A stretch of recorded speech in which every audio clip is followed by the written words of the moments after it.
Hello everyone, welcome to A Fistful of Dice, and welcome to I guess this is my fourth video on my Hirst stuff. So I am done casting for now. I've still got my casting stuff out for a little bit in case I find that I need more pieces, but I've begun putting these pieces together, and so I'm just going to do a quick video here showing you what I'm doing.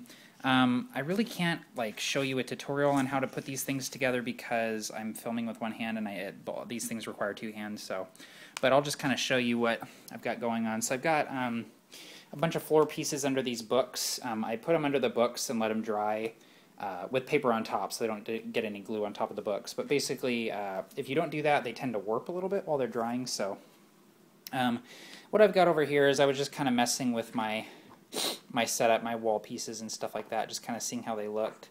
And what I'm doing with the wall pieces is I'm kind of doing something different than I've seen before.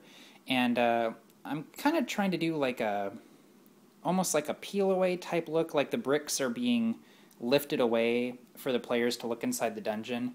And I find that it kind of gives it a neat look. I'm not sure what you guys think about it, but I'm kind of digging the look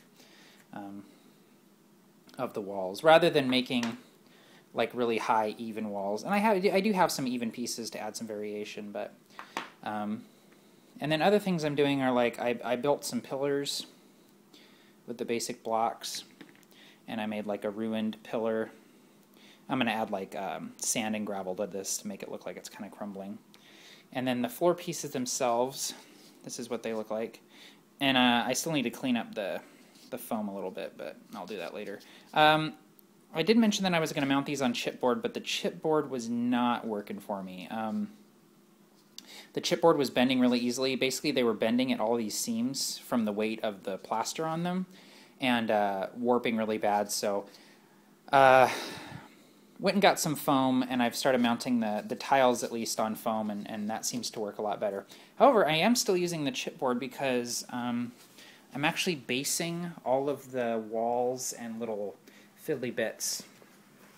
So I'm doing that right now. So here's a pillar and it's based on some chipboard, so that way the plaster's not exposed on the bottom, it's not going to get scratched up, and it's not going to, if I want to put it on top of a floor tile, it's not going to scratch up the floor tile.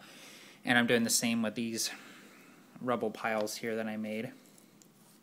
And these rubble piles I'll detail them with some sand and gravel. So, and they still need to be cleaned up a little bit on the sides as well. But then here's a little wall piece, little piece of rubble. Here's some more wall pieces. So this is probably the funnest part of the project so far. I really enjoyed building all those walls and pillars and stuff and just coming up with cool stuff, and the rubble was pretty fun to do too. So I mean, that looks really neat. It's cool to have just little 3D sort of obstacles in the dungeon. So I do have one more mold coming. I ordered the Cavern Accessories mold, and I'm only going to cast that I'll probably cast it about 10 times, and just so I can get the chests and barrels and all that sort of stuff that I can have with this dungeon set that I'm doing. So yeah, anyway guys, I might try to do a video a little bit later showing how to base the tiles, but there's a few videos out there on how to do that. Basically, you have to have a straight edge of some kind, and you basically just use it to make sure the tiles are all lined up, and you just glue them onto the foam.